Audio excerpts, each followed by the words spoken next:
साधु बने तो मोह माया छूटी, वैरागी बने तो छूटे ये तन। हरि से सच्चा प्रेम हो जाए कर, छूटे सारे मोह माया के बंधन। हर हर गंगे, हर हर महादेव। आप सभी भक्तजनों को कामदा एकादशी की हार्दिक शुभकामनाएं। आज चैत्र माह के शुक्ल पक्ष की कामदा एकादशी है, जिसे फलदा एकादशी के नाम से भी जाना जाता है। अपने नाम के अनुसार ही ये एकादशी फल भी प्रदान करने वाली है, अर्थात अपने भक्तों की सभी कामनाओं की, सभी इच्छाओं की पूर्ति करने वाली एकादशी है। एकादशी के शुभ अवसर पर जो भी भक्त सच्चे मन से भगवान श्री हरि की पूजा करके एकादशी की कथा को सुनता है और दूसरों को सुनाता है, भगवान श्री हरि की कृपा से उनके सारे पाप ताप नष्ट हो जाते हैं और ऐसे भक्त को जीवन के अंत में भगवान श्री हरि के धाम की प्राप्ति होती है। प्रिय श्रोताओं, अब आप सभी बहुत ही धैर्य और पूर्ण विश्वास के साथ इस मोक्षदायिनी कथा को पूरा अवश्य सुनिएगा। कामदा एकादशी की कथा सुनाने से पहले आप सभी को सुनाते हैं 11 माता अर्थात एकादशी माता की कहानी, जिनकी कथा सुने बिना ये व्रत और पूजन अधूरा रहता है। पौराणिक कथा के अनुसार सतयुग में मुर नाम का दैत्य उत्पन्न हुआ। वह बड़ा बलवान और भयानक था। उस प्रचंड दैत्य ने देवराज इंद्र, आदित्य, वसु, वायु, अग्नि आदि सभी देवताओं को पराजित कर भगा दिया। तब देवराज इंद्र सहित सभी देवताओं ने भयभीत होकर भगवान शिव से सारा वृतांत कहा और देवतागण कहने लगे कि हे कैलाशपति, मुर दैत्य से भयभीत होकर हम सभी देवतागण मृत्युलोक में फिर रहे हैं। हे महादेव, हम सभी पर बड़ा भारी संकट आन पड़ा है, कृपया हमारी रक्षा कीजिए। देवतागणों की बात सुनकर तब भगवान शिव इस प्रकार बोले, हे देवताओं, तीनों लोकों के स्वामी, भक्तों के दुखों का नाश करने वाले भगवान विष्णु की शरण में जाओ, वे ही तुम्हारे दुखों को दूर कर सकते हैं। महादेव के ऐसे वचन सुनकर सभी देवता क्षीर सागर में पहुंचे। वहां भगवान को शयन करते देख हाथ जोड़कर उनकी स्तुति करने लगे। स्तुति करते हुए देवतागण इस प्रकार कहने लगे, हे देवताओं द्वारा स्तुति करने योग्य परम प्रिय प्रभु, आपको बारंबार नमस्कार है। देवताओं की रक्षा करने वाले मधुसूदन, आपको हमारा नमस्कार है। कृपया आप हमारी रक्षा करें।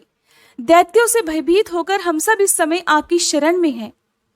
देवराज इंद्र सहित देवताओं के ऐसे वचन सुनकर भगवान विष्णु कहने लगे, हे इंद्र, ऐसा मायावी दैत्य कौन है जिसने सभी देवताओं को जीत लिया है? उसका नाम क्या है? उसमें कितना बल है और वह किसके आश्रम में है? उसका स्थान कहाँ है? ये सब मुझसे बताओ। भगवान के ऐसे वचन सुनकर देवराज इंद्र कहने लगे, हे प्रभु, प्राचीन समय में नाड़ीजंघ नाम का एक राक्षस था। उसकी महापराक्रमी और लोक विख्यात मुर नाम का एक पुत्र हुआ। उसकी चंद्रावती नाम की नगरी है। उसी ने सब देवतागणों को स्वर्ग से निकालकर इस समय वहां अपना आधिपत्य जमा लिया है। उसने इंद्र, अग्नि, वरुण, यम, वायु आदि सभी देवताओं को उनके अधिकार से वंचित कर दिया है। हे प्रभु, उस दैत्य का अत्याचार तो इतना अधिक बढ़ चुका है कि वह स्वयं ही सूर्य बनकर प्रकाश करता है, स्वयं ही मेघ बन बैठा है और सबसे अजेय हो गया है। हे असुर निकंदन, उस दुष्ट को मारकर हम देवतागणों को अजेय बनाइए। ऐसे वचन सुनकर भगवान ने कहा, हे देवताओं, परेशान ना हो, मैं शीघ्र ही उसका संहार करूंगा। तुम सब इस समय चंद्रावती नगरी में जाओ। इस प्रकार कहकर भगवान विष्णु सहित सभी देवताओं ने चंद्रावती नगरी की ओर प्रस्थान किया। उस समय दैत्य मुर सेना सहित युद्ध भूमि में गरज रहा था। उसकी भयानक गर्जना सुनकर सभी देवतागण भय के मारे चारों दिशाओं में भागने लगे। जब स्वयं भगवान विष्णु रणभूमि में आए तो दैत्य उन पर भी अस्त्र शस्त्र आयुध लेकर दौड़े। भगवान ने तब उन्हें सर्प के समान अपने बाणों से बींध डाला। बहुत सारे दैत्य इस प्रकार मारे गए, केवल मुर बचा रहा। वह अविचल भाव से भगवान के साथ निर्भय होकर युद्ध करता रहा। भगवान जो भी तीक्ष्ण बाण उसे मारने के लिए चलाते, उसके लिए वह पुष्प बाण सिद्ध हो जाते। यहाँ तक कि भगवान से युद्ध करते समय उसका सारा शरीर छिन्न भिन्न हो गया, किंतु वह लगातार युद्ध करता रहा और फिर दोनों के बीच मल्ल युद्ध भी हुआ। 10,000 वर्षों तक इस प्रकार कहा जाता है कि उनका युद्ध चलता रहा, किंतु मुड़ नहीं हारा और न थका। मुड़ से कई वर्षों तक लगातार युद्ध करने और युद्ध में थककर साथ ही अपनी माया रचाने के लिए भगवान विष्णु बद्रिकाश्रम चले गए। वहां हेमवती नाम की सुंदर गुफा थी। उसमें विश्राम करने के लिए भगवान उसके अंदर प्रवेश कर गए। वह गुफा 12 योजन लंबी थी और उसका केवल एक ही द्वार था। विष्णु भगवान वहां योग निद्रा की गोद में सो गए। देखते ही देखते मुर भी उनके पीछे पीछे आ गया और भगवान को सोया हुआ देखकर उन्हें मारने के लिए तैयार हुआ। तभी भगवान के शरीर से उज्जवल कांतिमय रूप वाली देवी प्रकट हुई। देवी ने जब अपने सामने मुर नाम के दैत्य को युद्ध करने के लिए तत्पर देखा तो उसे युद्ध करने के लिए ललकारा। तब देवी ने मुर दैत्य से युद्ध किया और उसे तत्काल मौत के घाट उतार दिया। उधर जब भगवान विष्णु योग निद्रा की गोद से उठे तो उन्हें सारी बातें ज्ञात हुई। सब बातों को जानकर भगवान विष्णु देवी से कहने लगे कि देवी, आपका जन्म एकादशी के दिन हुआ है, अतः आप 11 माता के नाम से पूजित होंगी और आपके भक्त भी वही होंगे जो मेरे भक्त हैं। 11 के दिन अर्थात एकादशी के दिन जो भी भक्त सच्चे मन से मेरी पूजा करने के साथ साथ तुम्हारी भी पूजा करेगा, उसके घर में कभी अकाल मृत्यु नहीं होगी और हर आने वाले संकट से भी परिवारजनों की रक्षा हो सकेगी। ऐसा कहकर भगवान विष्णु अंतर्ध्यान हो गए। प्रेम से बोलिए 11 माता की जय। श्री लक्ष्मी नारायण भगवान की जय। पद्म पुराण में वर्णित कामदा एकादशी की कथा के अनुसार एक समय धर्मराज युधिष्ठिर ने भगवान श्री कृष्ण से पूछा, हे वासुदेव, आपको नमस्कार है। अब आप मुझे ये बताइए कि चैत्र शुक्ल पक्ष में किस नाम की एकादशी आती है। तब भगवान श्री कृष्ण बोले, राजन, एकाग्रचित्त होकर यह पुरातन कथा सुनो, जिसे एक समय वशिष्ठ जी ने राजा दिलीप के पूछने पर बताई थी। राजा दिलीप ने वशिष्ठ जी से पूछा था कि भगवान, मैं एक बात सुनना चाहता हूँ, चैत्र मास के शुक्ल पक्ष में किस नाम की एकादशी होती है। तब वशिष्ठ जी बोले, राजन, चैत्र शुक्ल पक्ष में कामदा नाम की एकादशी होती है। वह परम पुण्यमयी है। पाप रूपी ईंधन के लिए वह दावानल के समान है। प्राचीन काल की बात है, नागपुर नाम का एक अत्यंत सुंदर नगर था, जहां सोने के महल बने हुए थे। उस नगर में पुंडरीक आदि महाभयंकर नाग निवास करते थे।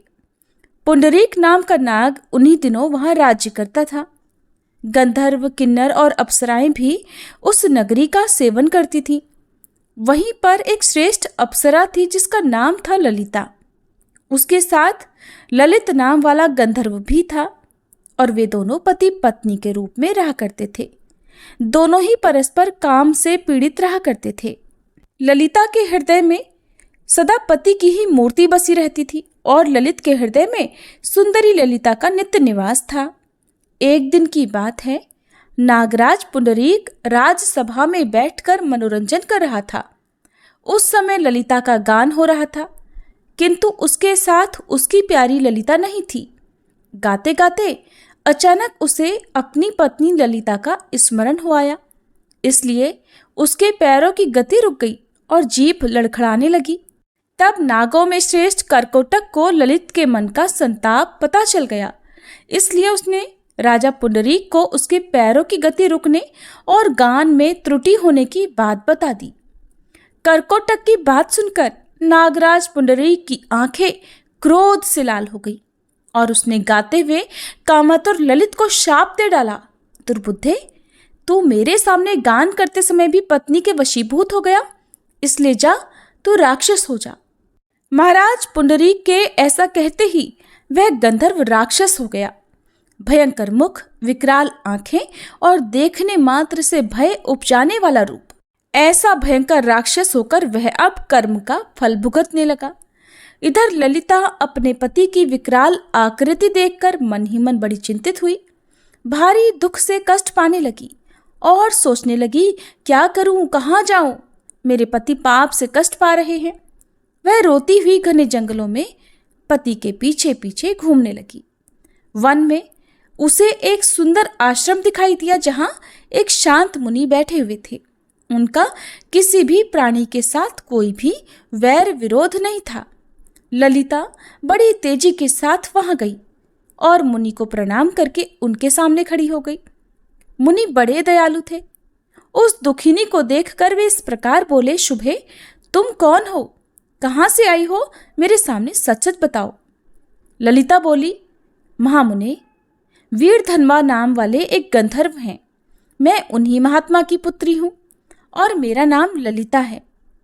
मेरे पति अपने पाप दोष के कारण राक्षस हो गए हैं और उनकी यह अवस्था देखकर मुझे बिल्कुल भी चैन नहीं है। हे ब्राह्मण, इस समय मेरा जो कर्तव्य हो वह बताइए। हे विप्रवर, जिस पुण्य के द्वारा मेरे पति राक्षस भाव से मुक्ति पा जाएं, कृपया उसका उपदेश कीजिए। तब ऋषि बोले, शुभे, इस समय चैत्र शुक्ल पक्ष की कामदा नाम की एकादशी तिथि है, जो सब पापों को नाश करने वाली और अति उत्तम है। तुम उसी का विधि पूर्वक व्रत करो और इस व्रत का जो पुण्य हो उसे अपने स्वामी को दे डालो। पुण्य देने पर क्षण भर में ही उसके शाप का दोष दूर हो जाएगा।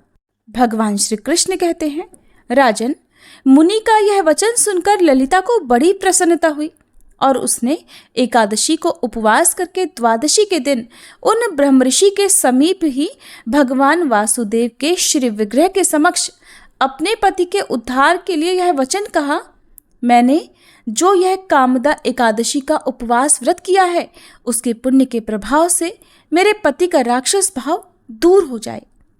वशिष्ठ जी कहते हैं, ललिता के इतना कहते ही उसी क्षण ललित का पाप दूर हो गया। उसने दिव्य देह धारण कर लिया और वह राक्षस भाव भी चला गया और उसे पुनः गंधर्वत्व की प्राप्ति हो गई। हे राजन, वे दोनों पति पत्नी कामदा के प्रभाव से पहले की अपेक्षा और भी अधिक सुंदर रूप धारण करके विमान पर आरूढ़ होकर अत्यंत शोभा पाने लगे। ये जानकर इस एकादशी के व्रत का यत्नपूर्वक पालन करना चाहिए। मैंने लोगों के हित के लिए आपके सामने इस व्रत का वर्णन किया है। कामदा एकादशी ब्रह्म हत्या आदि पापों तथा पिशाचत्व आदि दोषों का भी नाश करने वाली है। राजन, इसके पढ़ने और सुनने से वाजपेयी यज्ञ का फल मिलता है। सभी मिलकर प्रेम से बोलिए, श्री नारायण भगवान की जय। ये थी आज की वीडियो। उम्मीद है आपको पसंद आई होगी।